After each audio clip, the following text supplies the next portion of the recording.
All we are one, says the Reverend Dr. Yvonne Sion, or as our Unitarian ancestor Francis Allen Watkins Harper declared, we are all bound up together in one great bundle of humanity.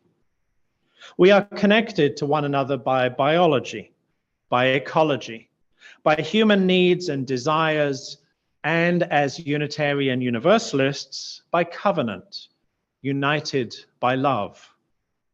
For that is our way of holding the paradox that on the one hand, we are bound up together as one, and yet on the other hand, we are not all the same, and the differences between us do matter. We are spending these months of 2023 exploring the specifically UUFP covenant that we adopted at the end of 2022. So last month, I preached on the first point of our covenant, that we promise to welcome everyone of goodwill. Today, we're considering the next 3 points: listen and attend with compassion, interact with kindness, communicate with courage, which are all about how we promise to treat one another and our intention to do so in love. As serendipity would have it, next month it'll be about our promise to use our gifts to enrich our mission, which is perfect timing for the canvas that's taking place in March. And then in April comes Protect Our Earth, right around Earth Day. Our covenant calls us to bring loving kindness to our words and deeds, not just in how we treat one another, but in how we treat ourselves too. It reminds us to attend to one another with care, whether we are physically listening to audible words, or lip reading, or interpreting what someone has written, or even seeing someone's body language. And to complement that, our covenant asks us to be brave in speaking and writing and otherwise presenting ourselves, knowing that to do so sometimes is a risk, that we might not be understood, or that we might offend someone. But as writer and activist Audre Lorde put it, when we speak, we may be afraid our words will not be heard or welcomed, but when we are silent, we are still afraid. So it is better to speak. Let's begin with the hymn about how, throughout and within all of our words and deeds, we are called to connect in love. I became a Unitarian Universalist just as small group ministry was taking the UU world by storm. It started out with a single solitary workshop at the Nashville General Assembly in 2000, and then it grew so rapidly over the next 3 years that at least half of all UU congregations had started some form of small group ministry, whether the program went by that name or was called covenant groups or chalice circles or something else. The Reverend Dr. Tandeka tells a story from that time when she was helping a congregation to create its own small group ministry programs. At the end of my formal remarks, she says, I asked the church members if they might be willing to simply get together in small groups over a meal and talk about what they needed. One of the most respected elders stood up, slowly walked to the front, faced his fellow congregants, and said he was interested in joining a covenant group. He had wanted something like this for years, he said, because he was lonely. Disbelief rolled through the gathering. How could he be lonely? He was a revered and beloved member of the congregation, a pillar of the church. When the group quieted down, the elder spoke again. Every man in this room who is my age knows what I am talking about. Our social upbringing has taught us not to talk about our feelings. We're not supposed to be emotionally vulnerable or close to anyone except our wives. As I listened to him, Tandeka recalls, something changed. I could hear his heart beating. I could hear other hearts beating in the room. At that moment, we were all one heart and thus all of one breath. One deep, long, loving breath infused each heart with new life. And at that moment, I learned why small group ministry is transforming Unitarian Universalism. It is ministry for the heart. Here at the UUFP, we call this fellowship circles, groups of 8 to 10 people who get together twice a month to practice what our own Bob Smith called compassionate deep listening. Unlike a regular conversation, where we're more often than not thinking about what we're going to say next, it's about being fully present in the moment, truly listening to what another person is saying, simply because they deserve to be heard. So it's also about learning to trust that what we say will be heard. And it's about learning to be vulnerable in what we're willing to say. Now, before my time here at the UUFP, before fellowship circles started here, I understand that congregational meetings used to be punctuated, if not dominated, by people screaming and yelling at one another. And while I try to stick to gender-neutral terms, I admit that in all the stories I've heard, it was men who were doing the yelling and screaming. Or, during the worship service each Sunday, there'd be a time for people to stand up and say something in response to the sermon, but that time was more often used to berate the preacher and belittle fellow congregants. Now, we've had 2 special membership meetings in the last few months alone, and every May we have the annual membership meeting, and there hasn't been any screaming or yelling.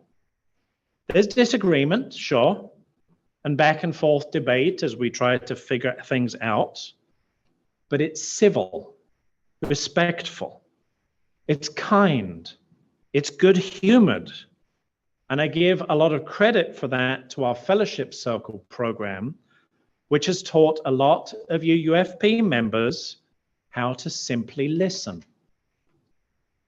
It's not surprising then that listening to one another and being kind to one another became a clear part of our congregational covenant.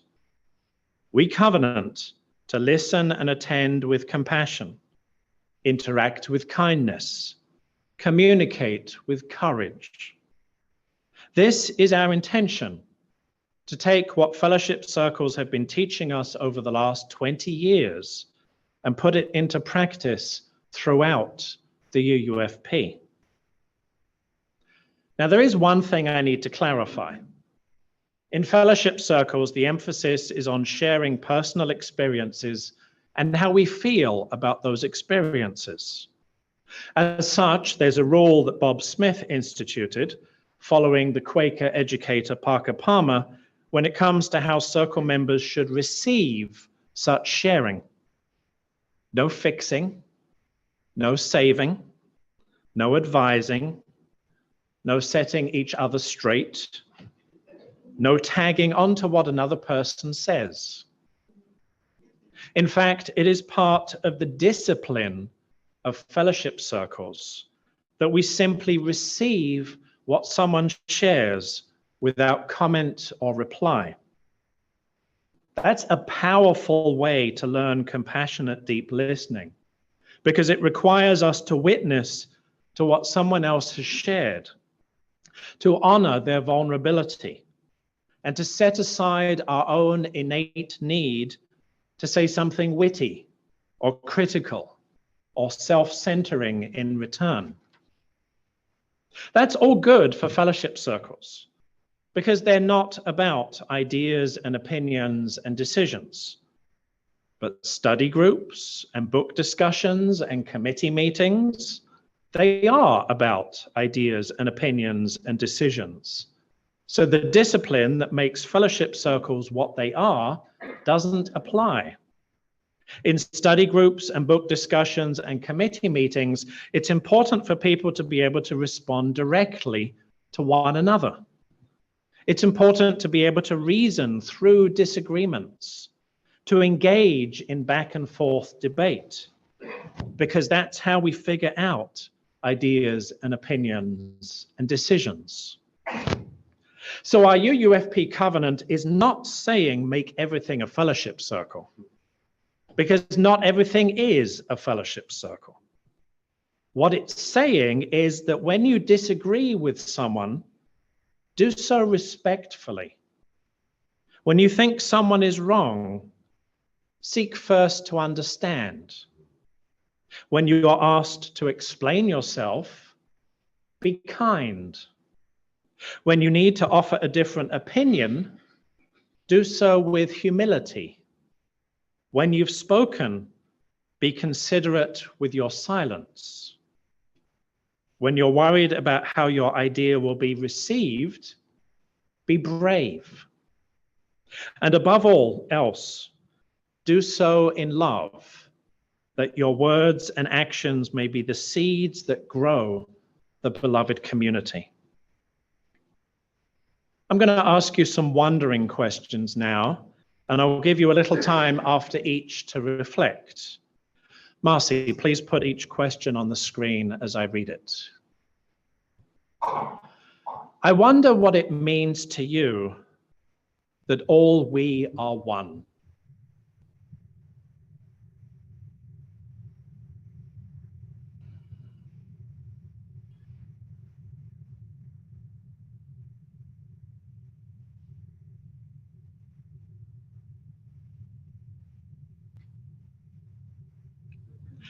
I wonder how it feels when someone truly pays attention to you.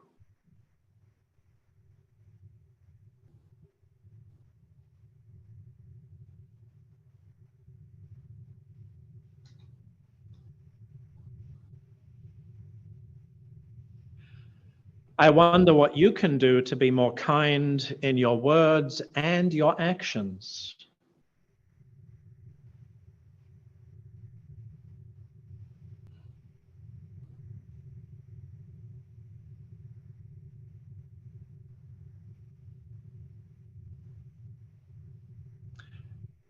I wonder when you need to be brave in speaking and in being silent.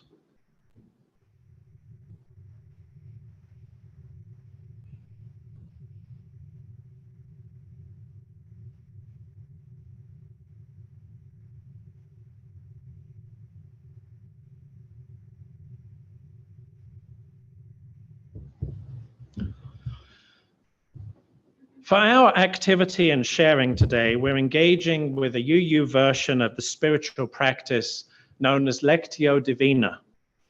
I'll read a poem, and as you listen, pay attention for any word that sparkles for you. A word that you notice in particular, that attracts you in some way. After I've read and you've listened, then Henry will invite those who are willing to share which words sparkled for them and what it means to them. This poem is called Small Kindnesses by the award-winning poet Danusia Lameris. It was published in Healing the Divide, a 2019 collection of poems on the subject of creating beloved community. I invite you to listen, closing your eyes if you're comfortable doing so, and pay attention for any word that sparkles for you.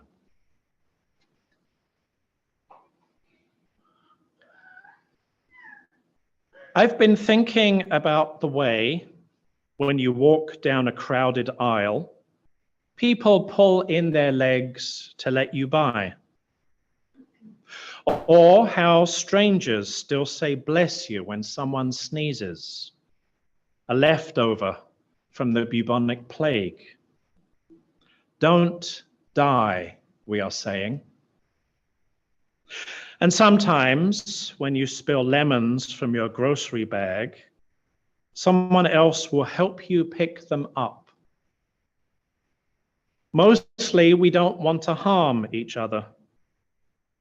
We want to be handed our cup of coffee hot and to say thank you to the person handing it, to smile at them and for them to smile back, for the waitress to call us honey when she sets down the bowl of clam chowder, and for the driver in the red pickup truck to let us pass. We have so little of each other now, so far from tribe and fire. Only these brief moments of exchange. What if they are the true dwelling of the holy? These fleeting temples we make together when we say, "Here, have my seat. Go ahead, you first. I like your hat."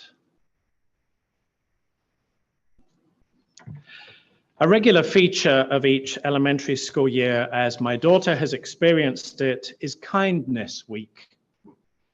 And goodness knows there's certainly a need for more kindness, both in grade schools and throughout our society. Kindness Week has taken different forms over the years, and this time it was the Great Kindness Challenge. My daughter came home with this sheet listing no fewer than 50 kind acts that children can do. And there's even an app for both schools and families to use.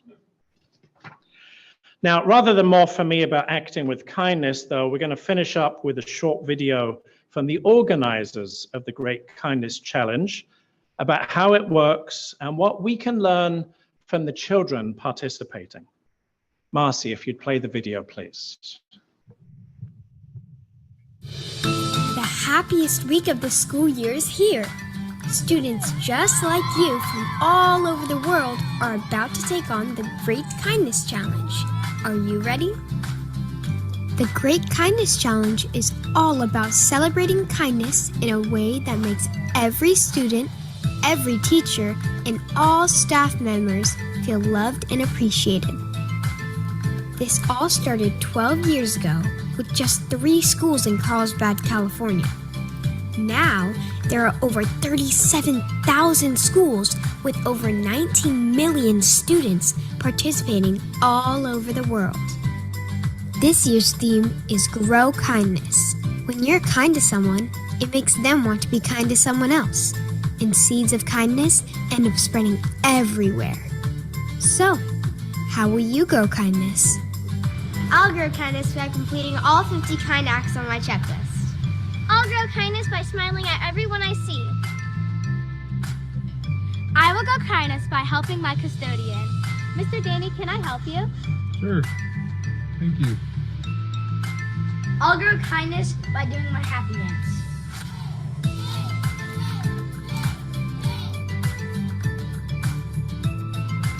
I'll slip a note in my friend's backpack. I'll grow kindness by thanking my teacher.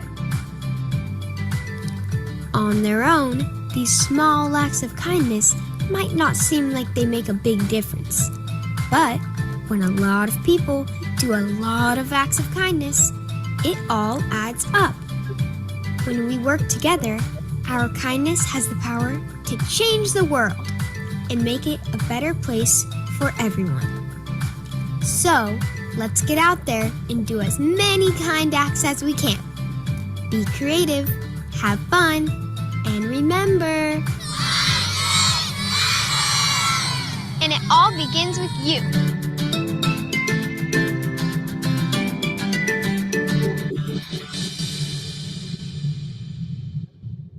When you're kind to someone, it makes them want to be kind to someone else, and seeds of kindness end up spreading everywhere. On their own, these small acts of kindness might not seem like they make a big difference, but it all adds up. When we work together, our kindness has the power to change the world and make it a better place for everyone. May it be so.